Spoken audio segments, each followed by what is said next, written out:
Praise the lord. అందరికీ కూడా వందనాలండి.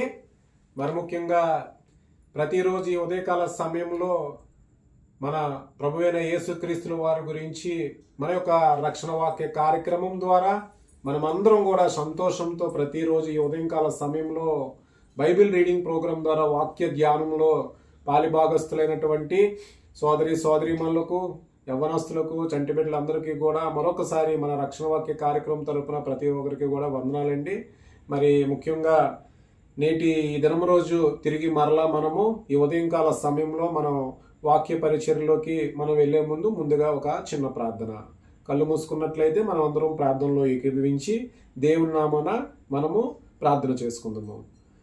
పరిశుద్ధుడా, మా ప్రియమైన మా పరమ తండ్రి, ఈ ఉదయంకాల సమయంలో నిత్యము ప్రతిరోజు ప్రభువా మీ వాక్యము ద్వారా, మీ ప్రార్థన ద్వారా ప్రభువా మా సమయాన్ని మొట్టమొదటిగా ప్రభువా మీ నామమును గణపరచుటకు ప్రభువా మేము వినియోగిస్తున్నటువంటి యొక్క సమయాన్ని మీరు ఆశీర్వదించి దీవించి బలపరిచి నడిపిస్తున్నందుకు కానీ వందనాలు ఆయన ప్రభువా.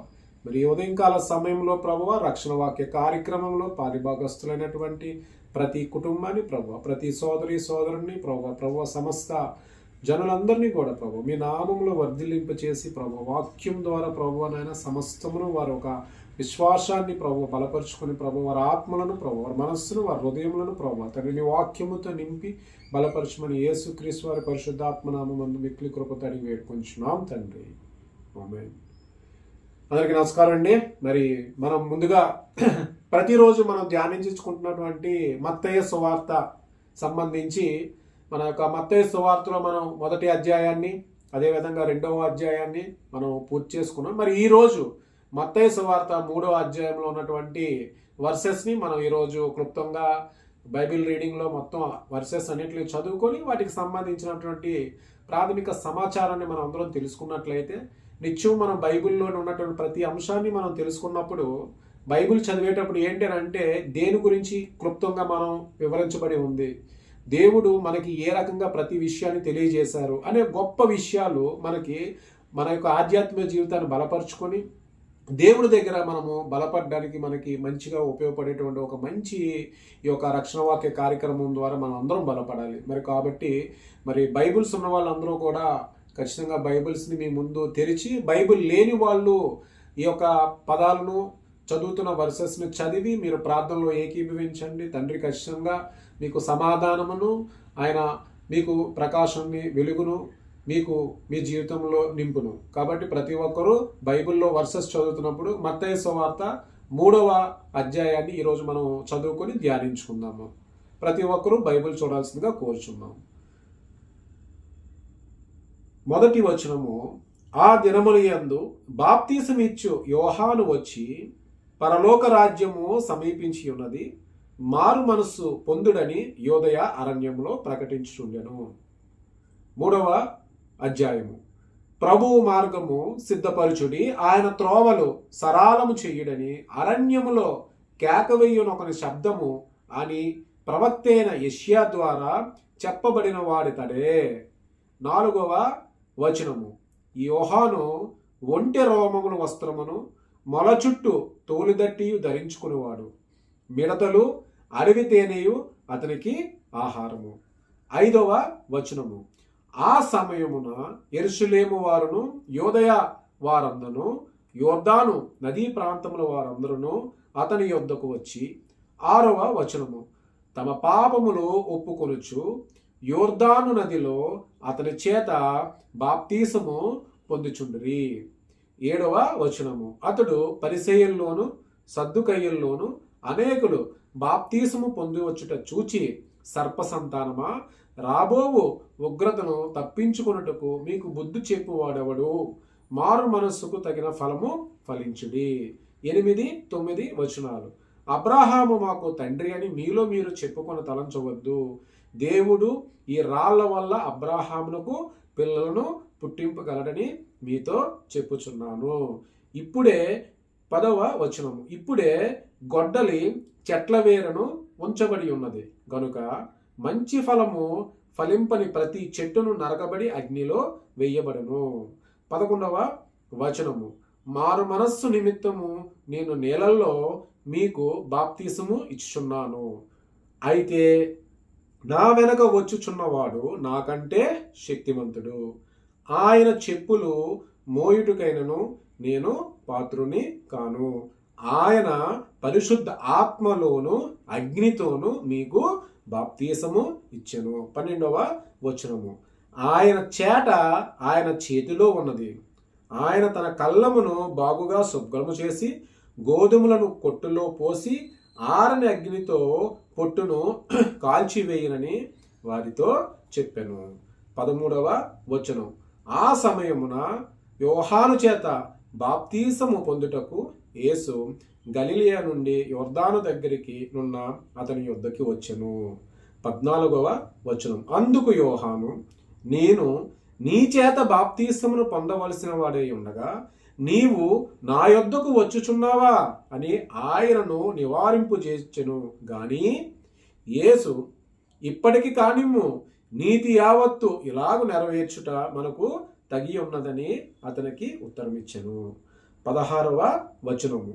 యేసు బాప్తీసము పొందిన వెంటనే నీళ్ళల్లో నుండి ఒడ్డునకు వచ్చెను. ఇదిగో ఆకాశము తెరవబడెను.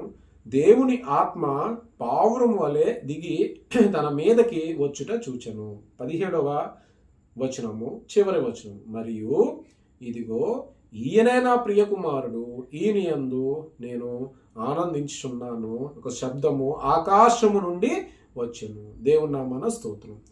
ప్రియమైన సోదరీమణులారా, మరి నేటి దినము మనం మత్తయి సువార్తలో 3వ అధ్యాయము 17 వచనములు మనం ఈరోజు చదువుకోవడం జరిగింది. మరి ఈ యొక్క 17 వచనములను మనము ధ్యానించుకునే ముందు మొట్టమొదటిసారిగా మరొకసారి మత్తయ్య గారి గురించి మనము మాట్లాడుకోవలసిన విషయం, ఈరోజు విషయం ఏంటంటే, మత్తయ్య గారిని ఆ రోజుల్లో యూదులు, పరిసయ్యులు, సద్దుకేయులు, శాస్త్రులు కానీ వీరందరూ సుంకరులు కానీ వేశ్యులను కానీ వారిని వెలివేయటం కానీ, లేదంటే ఆ యొక్క దినాలలో అక్కడ ఉన్నటువంటి ప్రదేశాల్లో వాళ్ళని చంపుటకు కానీ ప్రయత్నించేటువంటి గొప్ప ఆలోచన కలిగినటువంటి వీళ్ళు, ఒక మూర్ఖత్వపు ఆలోచన కలిగిన వ్యక్తుల మధ్యలో నుంచి తండ్రి కుమారుని చేత ప్రభు అయిన యేసుక్రీస్తుల వారి చేత మత్తయ్య గారిని ఎన్నిక చేయడం జరిగింది. అంటే ఇక్కడ ఎంత గొప్ప విషయం అంటే, ఎంత అల్పమైనటువంటి మనుషులను ప్రభు అయిన యేసుక్రీస్తుల వారు ఎన్నిక చేయడం జరిగింది. కాబట్టి మన జీవితంలో కూడా ఖచ్చితంగా దేవుడు మన యందు, మన కుటుంబాల్లోనూ, మన చుట్టూ ఉన్న వ్యక్తుల్లో ఖచ్చితంగా అల్పమైనటువంటి వ్యక్తులను, గొప్ప వ్యక్తులను కూడా అందరినీ ఆయన చిత్తానుసారముగా ఎవరైతే ఆయన విశ్వాసాన్ని కనుగొని ఉంటారో ఆయన ద్వారా ప్రతి ఒక్కరూ కూడా దీవించబడతారని ఒక విషయాన్ని మనము సుంకరగా ఉన్నటువంటి మత్తయ్య గారిని చూసి మనం నేర్చుకోవచ్చు.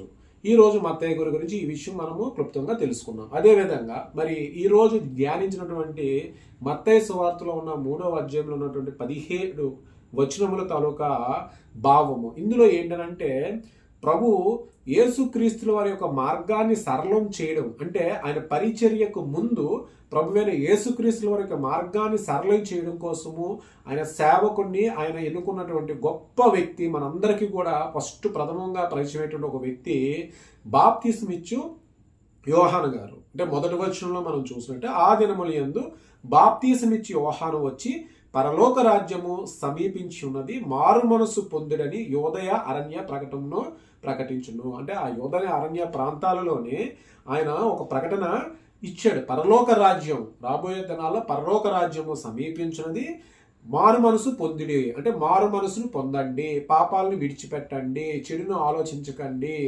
అనేకమైనటువంటి దుష్ట కార్యాలు చేయకండి అనేటువంటి ఒక మంచి విషయాన్ని మొట్టమొదటగా యోహాను గారి తోట ఆయన మార్గాన్ని సరళం చేయడానికి ఆయన వేసినటువంటి ప్రభు యేసుక్రీస్తులు ఏర్పరిచినటువంటి ఆయన గొప్ప వ్యక్తి యోహాను గారు. అయితే ఈ యోహాను గారి యొక్క జీవిత కాలము ఏ రకంగా ఉన్నది అనేది మొట్టమొదటిగా మనం అందరం గమనించుకున్నట్టయితే, ప్రవక్త యెషయా ద్వారా, అంటే పాత నిబంధనలో ప్రవక్తల ద్వారా ఏ రకంగా ముందుగా తెలియజేసిన ఒక విషయాన్ని మనము యెషయా గ్రంథము 40వ అధ్యాయము 3వ వచనంలో ఒక్కసారి మనము పాత నిబంధన గ్రంథము 40వ అధ్యాయము 3వ వచనం, ఎందుకంటే మత్తయ్య గారు ధర్మశాస్త్ర గ్రంథాల్లోనికి సంపూర్ణమైనటువంటి జ్ఞానం కలిగి ఉంది కాబట్టి ప్రభు అయిన యేసుక్రీస్తుల వారిని యూదులకు ఒక రాజుగా కానీ ఒక మెస్సయ్యగా కానీ, అదేవిధంగా చివరగా ప్రభు అయిన యేసుక్రీస్తుల వారు సమస్తమునకు యూదులకు కూడా వారు ఎన్నిక కాబడినటువంటి వ్యక్తులందరూ ఆలోచించేది యేసు ప్రభు గురించి ఆలోచించాలన్న గొప్ప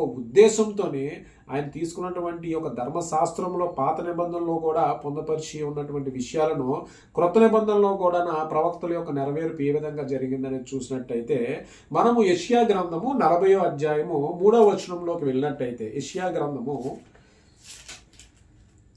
40వ అధ్యాయము 3వ వచనము. ఇక్కడ పాత నిబంధన యెషయా గ్రంథము 40వ అధ్యాయము 3వ వచనంలో, ఆలకించుడి, అడవిలో ఒకడు ప్రకటించుచున్నాడు, ఎట్లా అనగా అరణ్యంలో యెహోవాకు మార్గం సిద్ధపరచుడి, ఎడారిలో మా దేవుని రాజ్య మార్గము సరళము చేయుడి. ప్రతి లోయను ఎత్తు చేయవలను, ప్రతి పర్వతమును ప్రతి కొండను అణచవలను, వంకరవి చక్కగాను కరుకైనవి సమానముగా ఉండవలను. ఇక్కడ మనం గమనించినట్లయితే యెషయా 43వ వచనంలో చెప్పిన విధంగానే ఇక్కడ మత్తయి 3వ దాంట్లో ప్రవక్త ద్వారా నెరవేర్చబడినటువంటి విషయాన్ని ఇక్కడ మనం గమనిస్తే 3వ వచనంలో, ప్రభువు మార్గము సిద్ధపరచుడి, ఆయన త్రోవలు సరళము చేయుడని అరణ్యంలో కేక వేయని ఒక శబ్దము అని ప్రవక్త అయిన యెషయా ద్వారా మనకి చెప్పడం జరిగిందని ఇక్కడ చాలా క్లుప్తంగా మనకు వివరించడం జరిగింది. అక్కడి నుంచి ఎన్నిక కాబడినటువంటి సేవకుడు బాప్తిసమిచ్చి యోహాన గారు, ప్రత్యేకంగా బైబిల్లో యోహాన్లు అనే ఒక అంశాన్ని మనం వెళ్ళక ముందు ప్రత్యేకంగా బాప్తిసమిచ్చి యోహాన్ అనే ఒక వ్యక్తిని గురించి మాట్లాడేటప్పుడు ఆయన యొక్క వృత్తి కూడా మనం గుర్తు చేసుకోవాలి. ప్రాథమికంగా బాప్తిసమిచ్చి యోహాన్ గారు లేవియ కుటుంబానికి సంబంధించిన వ్యక్తి, అంటే యాజకత్వం చేసేటువంటి వ్యక్తి కాబట్టి దేవుడు ఆయన ఎన్నిక జరిగింది. అటువంటి వ్యక్తి యొక్క ఆయన ఒక అనుదిన జీవితంలోనే ఆయన తీసుకునే ఆహార నియమాలు కానీ ఇక్కడ ఏ రకంగా మనకి తెలియజేయడం జరిగింది అంటే, ఇక్కడ మనం చూసినట్లయితే 4వ వచనము, ఈ యోహాను ఒంటె రొమ్ములు వస్త్రమును మొల చుట్టూ తోలిదట్టియు ధరించుకునేవాడు, మిడతలను అడవి తేనెయు అతనికి ఆహారము. అంటే ఆయన మొల చుట్టూ తోలిదట్టియు ధరించుకునేవాడు, మిడతలను అడవి తేనెయు అతనికి ఆహారము. అంటే ఈ యొక్క 17 వచనాల్లో రెండవ అంశం ఏంటంటే, యోహాను బాప్తిసమిచ్చి యోహాను గారికి ద్వారా ఎన్నిక చేయడం జరిగింది, ఆయన ప్రభువు రాకడికి మార్గాన్ని సరళం చేయడం జరిగింది. అదే అరణ్యంలోని యోహాను గారు ఆయన తీసుకున్నటువంటి ఆహార పదార్థాల గురించి కూడా ఇక్కడ మనకి చెప్పడం జరిగింది. ఆ తర్వాత ఇక్కడ మనం చూసినట్లయితే ఆ సమయంలో యెరూషలేము వారును యూదయ వారందరూ యోర్దాను నదీ ప్రాంతంలో వారందరూ అతని యొద్దకు వచ్చి తమ పాపములను ఒప్పుకొనుచు యోర్దాను నదిలో అతని చేత బాప్తిస్ము పొందుచుండరి. అంటే దీనికి మనకి ముఖ్యమైన కారణము ఏంటినంటే, యూదులలో రోమా సామ్రాజ్యంలోని పరిసయ్యులు అనే ఒక తెగ, సద్దుకైలు అనే ఒక తెగ, శాస్త్రులు అనే ఒక తెగ. ఇందులో ముఖ్యముగా ఈ పరిసయ్యులు ఏంటంటే ధర్మశాస్త్రం మీద, సమస్త వాక్యం మీద వారికి పూర్తి పరిపూర్ణమైన జ్ఞానాన్ని కలిగినటువంటి ఒక వాళ్ళకి అంత గట్టి నమ్మకం. ఎందుకనంటే వాళ్ళలో అంత జ్ఞానవంతులు ఉంటారనే ఒక ప్రత్యేకమైనటువంటి ఆలోచన కలిగిన వ్యక్తులు. అదేవిధంగా సద్దుకైలు ఏంటంటే అడ్మినిస్ట్రేషన్, అంటే అధికార విభాగానికి సంబంధించి కానీ ఆయన ఇంప్లిమెంటేషన్ చేసే ప్రతి విషయాల్లో సన్హెడ్రిన్ సభలోని చూసినట్లయితే సద్దుకైలు అనేవాళ్ళు చాలా ఎక్కువ శాతం ఉంటారు. ఎందువలన వాళ్ళకు ఉన్నటువంటి అడ్మినిస్ట్రేషన్ తాలూకా పవర్, అంటే రోమీల దగ్గర అడ్మినిస్ట్రేషన్ చేయడం అనేది చిన్నపాటి విషయం కాదు. అటువంటి వ్యక్తులు సద్దుకైల దగ్గర, ఇటువంటి వ్యక్తులు అందరూ కూడా బాప్తిస్మిచ్చి యోహాను దగ్గరకు వచ్చి వాళ్ళు మారు మనసు పొంది బాప్తిస్ం తీసుకున్నట్టు అని చెప్పినప్పుడు అక్కడ మనం గమనించినట్టయితే ఒక వాక్యము ఇక్కడ మనకి బలపరుస్తుంది. సర్ప సంతానమా, రాబోవు ఉగ్రతను తప్పించుకున్నట్టుకు మీకు బుద్ధి చెప్పేవాడవడు, మారు మనస్సును తగిన ఫలము ఫలించుడి. అబ్రహాము మాకు తండ్రి అని మీలో మీరు చెప్పుకుని తలంచవద్దు, దేవుడి రాళ్లను అబ్రహామునకు పిల్లలు పుట్టింపగలని మీతో చెప్పుచున్నాను. అంటే ఇక్కడ ఉన్నటువంటి వచనానికి గల కారణం అర్థం ఏంటి అని అంటే, సర్ప సంతానం అంటే సాతానుతో పోలుస్తూ మీరు అక్కడ యూదులకి ఏంటంటే గట్టి నమ్మకం, మేము అబ్రాహాము సంతానము, మాకు దేవుడు సమస్తం మా కొరకు అన్ని నిర్మించి ఉన్నాడు అని చెప్పినప్పుడు బాప్తిస్మిచ్చి యోహాను గారు ఆయన ఏం చెప్పారంటే, మీరు సంతానాన్ని మీకు ఇచ్చి ఉండొచ్చు, కానీ ఫలింపచేసేటువంటి మీరు మార్గంలో నడలేనప్పుడు దేవుడి దగ్గర నుంచి మీరు ఉపద్రవం ఖచ్చితంగా ఎదుర్కొంటారని ఒక విషయాన్ని కూడా అక్కడ ఉన్నటువంటి పరిసయ్యులు సద్దుకయ్యుల్ని ఉద్దేశించి చెప్పడం జరిగింది. అప్పుడు అక్కడి నుంచి మనం ఇంకా ముందుకి కాస్త 11, 12 అధ్యాయాల దగ్గరికి మనం వచ్చినట్లయితే, అయితే నా వెనక వచ్చుచున్నవాడు నాకంటే శక్తిమంతుడు, ఆయన చెప్పులు మోయుటికైనను నేను పాత్రుడు కాను, ఆయన పరిశుద్ధ ఆత్మలోను అగ్నితోను మీకు బాప్తిస్మిచ్చును. అబ్బా, ఎంత గొప్ప మాట అండి, ఎంత తగ్గింపండి. సేవకుడై ఉండి ఆయన ప్రభు అయిన యేసుక్రీస్తుల వారి దగ్గర ఎంత తగ్గింపు, అంటే ఎంత సమాధానం పడి ఉన్నాడనే ఒక వాక్యం బాప్తిస్మిచ్చి యోహాను గారు ఎంత తగ్గింపు గల వ్యక్తి అనేది కూడా మనం ఇక్కడ చూసుకొనవచ్చును. అదేవిధంగా 1వ వచనం నుంచి 12వ వచనం వరకు బాప్తిస్మిచ్చి యోహాను గారి ఆయన యొక్క విధి విధానాల గురించి కానీ ఆయన చేసిన ఒక ప్రాసెస్ను మనం తెలుసుకుంటాం. ఇక్కడ ఏంటంటే 13 నుంచి లాస్ట్ 14, 15, 16, 17 వచనాలలోని ఇక్కడ మొట్టమొదటిగా మనం చూస్తే, ఆ సమయమున యోహాను చేత బాప్తీసము పొందుటకు యేసు గలిలయ నుండి యోర్దాను దగ్గరనున్న అతని యొద్దకి వచ్చాను. అంటే ప్రభు అయిన యేసుక్రీస్తుల వారు గలిలయ యోర్దాను దగ్గర ఉన్న అతని యొద్దకు వచ్చాను. అంటే బాప్తీసమిచ్చి యోహాను గారు యోధా ప్రాంతంలోని అక్కడ ఉంటున్నారు కాబట్టి ప్రభు అయిన యేసుక్రీస్తుల వారు అక్కడికి వచ్చారన్న సంగతిని మనకి ఇక్కడ తెలుస్తుంది. అదేవిధంగా అందుకు యోహాను, నేను నీ చేత బాప్తీసం పొందవలసిన వాడిని ఉండగా నీవు నా యొద్దకు వచ్చుచున్నావా అని ఆయనను నివారింపుజేచును గాని, యేసు ఇప్పటికీ కానిమ్ము, నీతి యావత్తు ఇలా నెరవేర్చుట మనకు తగి ఉన్నదని అతనికి ఉత్తరం ఇచ్చాను. అంటే ప్రియమైన సోదరి మల్లారా, ముఖ్యంగా ఇక్కడ బాగా గమనించాల్సిన విషయం ఏంటి అంటే, ప్రభువైన యేసుక్రీస్తుల వారు ఆయన పరిచర్యకు ముందు ఒక వ్యక్తి ద్వారా ఆయన అంటే బాప్తీసానికి పాప క్షమాపణ కొరకు ప్రభు యొక్క రాజ్యాన్ని స్థాపించడం కొరకు చేస్తున్న ప్రతి ప్రయత్నంలో ముందుగా మనము బాప్తీసాన్ని 2 రకాలుగా, మనం తీసుకునే బాప్తీసము ఒక రకమైనది అయితే ప్రభు యేసుక్రీస్తుల వారు పొందిన బాప్తీసము, మన బాప్తీసము నీళ్ళల్లోనే మనము ప్రభు యేసుక్రీస్తుల వారిని ఎరిగి ఆయన యొక్క జననము, ఆయన యొక్క మరణము, ఆయన యొక్క పునరుద్ధరణ, మన పాప క్షమాపణ విడిచిపెట్టి ఎరిగి ఉండి మనం తీసుకునే నెలలో తీసుకునే బాప్తీసం అనేది ఒకటైతే, పరిచర్యకు ముందు ప్రతి దాన్ని సరళం చేసి ఆయన తీసుకున్నటువంటి గొప్ప బాప్తీసానిగా మనం ప్రభు యేసుక్రీస్తుల వారుగా తీసుకున్నటువంటి బాప్తీసాన్ని మనం గుర్తించవచ్చును. ఆ రకంగా ప్రభు యేసుక్రీస్తుల వారి యొక్క బాప్తీసాన్ని ఆయన తీసుకొని ఆ తరువాత అక్కడి నుంచి లాస్ట్లో మనం చూసుకున్నట్టయితే 16, 17 వచనాల్లో బైబిల్లో అరుదుగా ఒకే చోట మనకి త్రియత్వం కలిగినటువంటి ఒక అంశం మనకి ఇక్కడ చాలా క్షుణ్ణంగా కనబడుతుంది. ప్రియ సోదరి మల్లారా, మీరు చూడండి బైబిల్లో 16, 17 మత్తయి 16, 17లో ముఖ్యంగా 16వ వచనం ఒకసారి చదువుతాను. యేసు బాప్తీసము పొందిన వెంటనే నీళ్ళల్లో నుండి ఒడ్డునకు వచ్చెను. ఇదిగో ఆకాశము తెరవబడెను, దేవుని ఆత్మ పావురం వలె దిగి తన మీదకి వచ్చుట చూచెను. అంటే పరిశుద్ధ ఆత్మ పావురం వలె వచ్చి దిగి చూచెను. ఆ తర్వాత అదే కంటిన్యూషన్ చేస్తే, మరియు ఇదిగో ఈయనే నా ప్రియ కుమారుడు, ఈయన యందు నేను ఆనందించుచున్నాను ఒక శబ్దము ఆకాశము నుండి వచ్చెను. దేవాతి దేవుడు తండ్రి యెహోవా తన కుమారుని గురించి పరిశుద్ధాత్మ ద్వారా తండ్రి ద్వారా కుమారునికి తెలియజేసి మాట్లాడి సమస్త జనులకు కూడా తెలియజేసిన ఒక శబ్దము ఆకాశం నుండి వచ్చి ఉన్నది.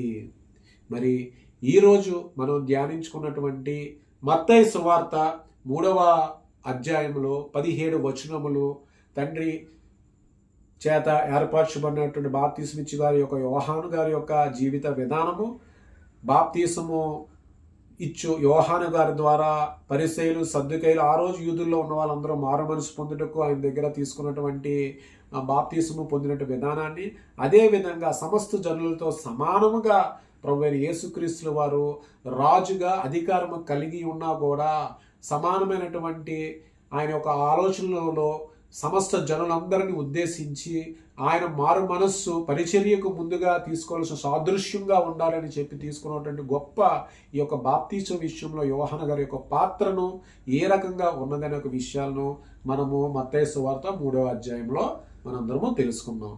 మరి ఈ ఉదయంకాల సమయంలో ప్రతిరోజు రక్షణ వాక్య కార్యక్రమాన్ని మీరు చూస్తున్నారు అని అంటే ఖచ్చితంగా మీరు వాక్యం ద్వారా నిజంగా బలపడుతున్నారా? నిజంగా మీ కుటుంబం వాక్యంతో కట్టబడుతుందా? ఈ రోజు నుంచే మీరు ప్రయత్నించండి. ప్రతిరోజు కూడా ఉదయంకాల సమయంలో కుటుంబంతో మీ యొక్క కుటుంబ సభ్యులందరూ కూడా దేవుని మొట్టమొదటి వాక్యంతో మీరు ముందు మీ జీవితాన్ని, మనందరి జీవితాన్ని కూడా మనం ప్రారంభించినట్టయితే ఖచ్చితంగా ప్రభువైన యేసుక్రీస్తుల వారి యొక్క కృప మన యొక్క కుటుంబాల మీద, మన చుట్టూ ఉన్న సమస్త జనుల మీద ఖచ్చితంగా గొప్పగా వెలుగై ఉండి నిండబడుతుంది. మరి అదేవిధంగా నిత్యము కూడా మీ జీవిత కాలంలోని మీతో పాటు మీ తోటి సోదరులకి, మీ తోటి ప్రక్క వారికి ప్రభు యేసుక్రీస్తుల వారి గురించి అవకాశం దొరికితే చక్కగా మంచి మాటలు చెప్తున్నారా? ఖచ్చితంగా చెప్పాలి అని అంటే ఖచ్చితంగా మీకు ముందు వాక్యం ఖచ్చితంగా తెలిసి ఉండాలి. వాక్యాన్ని ధ్యానించేటప్పుడు దేవుడు మనతో మాట్లాడతాడు. వాక్యంతో ధ్యానించేటప్పుడు మన మనస్సుని ఎరిగి దేవుడు మనం ఆలోచించే ఆలోచనలకు సమాధానం చెప్తాడు. మన దేవుడు మన ఆలోచనలతో పాటు నీకు ఏమి కావాలనేది నువ్వు ప్రార్థన ద్వారా అడిగినప్పుడు ఖచ్చితంగా దేవుడు నేను ఫలింప చేస్తాడు. ప్రియ సోదరీమణులారా, మరి కాబట్టి ఈరోజు ఈ సమయంలో దేవుడు మనకి ఇచ్చిన గొప్ప అవకాశాన్ని బట్టి మనం ధ్యానించుకుని ఈ కొద్దిపాటి నిమిషాలని మీరందరూ కూడా మీ అనుదిన నిత్య మీ కుటుంబ ప్రార్థనలో కూడా మన రక్షణ వాక్య కార్యక్రమాన్ని బలపరచాలని, ఈ యొక్క కార్యక్రమం ద్వారా చాలామంది కూడా వాస్తవంగా బైబిల్ రీడింగ్ ప్రోగ్రాంలో ఏకీభవించి ప్రతిరోజు బైబిల్లో ఒక్కొక్క అధ్యాయాన్ని మనం చదివి దాని గురించి సమాచారాన్ని మనం తెలుసుకున్నట్లయితే దేవుడికి దగ్గరగా అయ్యి మన ఆధ్యాత్మికం బలపడేటువంటి గొప్ప శక్తి, గొప్ప మనకి సమాచారాన్ని దేవుడి సమాచారాన్ని మనం కలిగి ఉంటాము.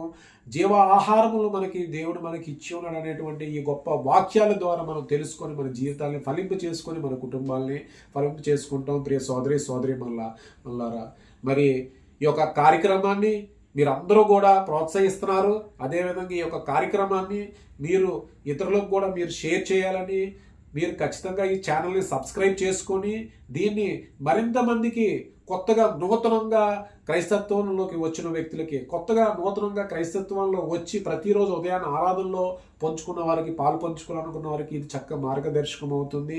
బైబిల్ ఎన్నడూ చదవలేని వ్యక్తులు ఖచ్చితంగా ఇది మనం కానీ ఖచ్చితంగా మీరు ప్రతిరోజు నిత్యము ఈ ఉదయంకాల సమయం ఆరాధనలో మీరు పార్టిసిపేషన్ చేసినట్లయితే ఖచ్చితంగా ప్రార్థనలో మీరు బలపడతాడు. రాబోయే రోజుల్లో కూడా మేము దీన్ని సాయంకాల సమయంలో కూడా మా వంతుగా ప్రభు కృపచేత ఆయన చిత్తమైతే సాయంత్రం కూడా కొన్ని ఎపిసోడ్స్ని త్వరగా ఫినిష్ చేయాలని మీ ప్రార్థనలో మీరు అందరూ ఏకీభవించండి. మీ ప్రార్థనలో మీరు గుర్తు చేసుకుని ప్రార్థన చేయాల్సిందిగా కోరుకుంటున్నాం. తలలు వంచండి. నేటి దినముకే ముగింపు ప్రార్థన మనం చేసుకుందాం. ప్రభువా తండ్రి, మరి నేటి ఈ ఉదయంకాలము ప్రభువా మీరు ఇచ్చినటువంటి ఈ గొప్ప అవకాశాన్ని బట్టి మేము చేసినటువంటి ఈ యొక్క పరిశుద్ధ గ్రంథంలో మీరు మా కొరకు పొందపరిచినట్టు గొప్ప మాటలు ప్రభువ వాక్య రూపంలో మేము ధ్యానించుకొని ఈ ఉదయంకాల సమయంలో ప్రభువ సమస్తము మేము ప్రభువ మీ చిత్తానుసారంగా నడిపించుటకు సిద్ధపాటు కలిగి ఉన్నటువంటి మమ్మల్ని మీరు ఆశీర్వదించండి ప్రభువ, దీవించండి ఆయన. నేటి ఉదయం ప్రభువ ఈ యొక్క కార్యక్రమంలో పాలుభాగస్తులైనటువంటి సోదరీమణులు, అదేవిధంగా సమస్త యవ్వనస్తులు ఎందుగాను వృద్ధాప్యంలో ఉన్న వ్యక్తులు కానీ వారి యొక్క వ్యక్తిగత సమస్యల పట్ల కానీ, వారి అంతర్గత ఆలోచనలు బట్టి కానీ, వారి బహిర్గత ఆలోచనలు బట్టి కానీ సమస్తమును ప్రభువా నీ పాద సన్నిధికి ప్రార్థన రూపంలో ప్రభువా వారు చెప్పుతున్న ప్రతి మాటకి మీరు సమాధానాన్ని కృపను కలుగు చేయాలని ప్రభు అడుగుతున్నాం. మరి ముఖ్యంగా ప్రభువా మత్తయి సువార్తలో ప్రభువా నాయన మేము ఈరోజు ధ్యానించుకున్నటువంటి బాప్తీసమిచ్చి యోహాను గారి గురించి ప్రభువా తండ్రి ఇటు గొప్ప వాక్యము ద్వారా ప్రభువా బలపరిచి మీరు మమ్మల్ని నడిపిస్తున్నందుకు వందనాలు ఆయన. ఈ యొక్క విషయాలన్నీ కూడా ఇట్టి జ్ఞానాన్ని ప్రభువా తండ్రి మా హృదయాలలోని, మా మనస్సుల్లోని, మా ఆత్మలోని ప్రభువా తండ్రి మేము నింపుకొని ప్రభువా మీరు మీకోసం మేము బ్రతుకుటకు, మీ చిత్తానుసారంగా మేము జీవించుకో ఈ వాక్యమును మేము బలపరుచుకునేటువంటి గొప్ప శక్తిని కల్పించమని మా రక్షకుడైన యేసుక్రీస్తు వారి నామంలో అడుగుచున్నాం తండ్రి. మరి ముఖ్యంగా నేటి దినము అస్వస్థతలతో ఉన్నవారు ప్రభా ఈ ఉదయకాల సమయంలో ప్రార్థిస్తున్న సమయంలో మీ నామములో స్వస్థతను కలుగు చేయండి ప్రభా. ఈ రోజు ప్రభా తండ్రి ఈ ఉదయకాల సమయంలో ప్రభు నాయన మీ నామంలో చే గొప్ప కార్యక్రమాల గురించి గణపరచుడు కొరకు ఆశీర్వదించి బలపరచమని అడుగుచున్నాం తండ్రి. మరి ముఖ్యంగా ఈ యొక్క రక్షణ వాక్య కార్యక్రమాన్ని ప్రభు తండ్రి మీ తలాంతుల్లో ప్రభు తండ్రి మీరు నాకు అవకాశాన్ని ఇచ్చి ఈ యొక్క రక్షణ వాక్య కార్యక్రమం ద్వారా సమస్త జనులకు విషయాల్ని ప్రభు సమాచారం నెరవేర్చమని మీరు నాకు ఇచ్చినటువంటి ఒక పిలుపుని బట్టి కానీ ప్రభు ఈ యొక్క రక్షణ వాక్య కార్యక్రమాన్ని మీరు దీవించండి, ఆశీర్వదించండి ప్రభు తండ్రి. నాయన ఈ యొక్క చిన్న ప్రార్థనను ప్రభు మీ పాద సన్నిధికి చేర్చమని యేసునామమున పేరట అడిగి వేడుకొంచున్నాము తండ్రి. ఆమేన్. పరలోకమున్న మా తండ్రి నీ నామము పరిశుద్ధపరచబడును గాక, నీ రాజ్యము వచ్చును గాక, నీ చిత్తము పరలోకమందు నెరవేరినట్టు భూమి అందు నెరవేరబడును గాక. నేడు మా అనుదిన ఆహారం మాకు దయచేయండి. తన అపరాధులు మీరు క్షమించిన ప్రకారము తండ్రి మా అపరాధులు క్షమించను, శోధన నుంచి దుష్టుల నుంచి కీడు నుంచి రక్షించండి ప్రభువా తండ్రి. రాజ్యము ఘనత శక్తి మహిమ నిరంతరం మీరే ఉండుగాక. తండ్రి కుమారి పరిశుద్ధాత్మ నామమున మిక్కిలి కృపతో అడిగి వేడుకొంచున్నాం తండ్రి. ఆమేన్, ఆమేన్, ఆమేన్. అందరికీ మరొకసారి వందనాలండి. అందరూ కూడా మన యొక్క రక్షణ వాక్య కార్యక్రమాన్ని సబ్స్క్రైబ్ చేయాలని, లైక్ చేయండి. మీ స్నేహితులకు, మీ కుటుంబ సభ్యులకు, మీ శ్రేయోభిలాషులకు, మన క్రైస్తవ కుటుంబ సభ్యులుగా కాకుండా దీన్ని తెలుసుకున్నట్టుకు కూడా అన్యులకు కూడా పంపించండి. వాళ్ళు దీనికి ఏ రకంగా వాళ్ళని ఇష్టం ఉన్నా ఇష్టం లేకపోయినా ఒకసారి మీరు ప్రయత్నించడం వల్ల దేవుని కృప చేత అన్యులు కూడా ఆశీర్వదించి బలపడి వారు కూడా మన దేవుని మార్గంలో నడుచుకున్నట్టుకు వారికి గొప్ప అవకాశం దేవుడు ఈ యొక్క కార్యక్రమం ద్వారా పొందే అవకాశాన్ని ఇస్తారు. మరొకసారి అందరికీ కూడా వందనాలు.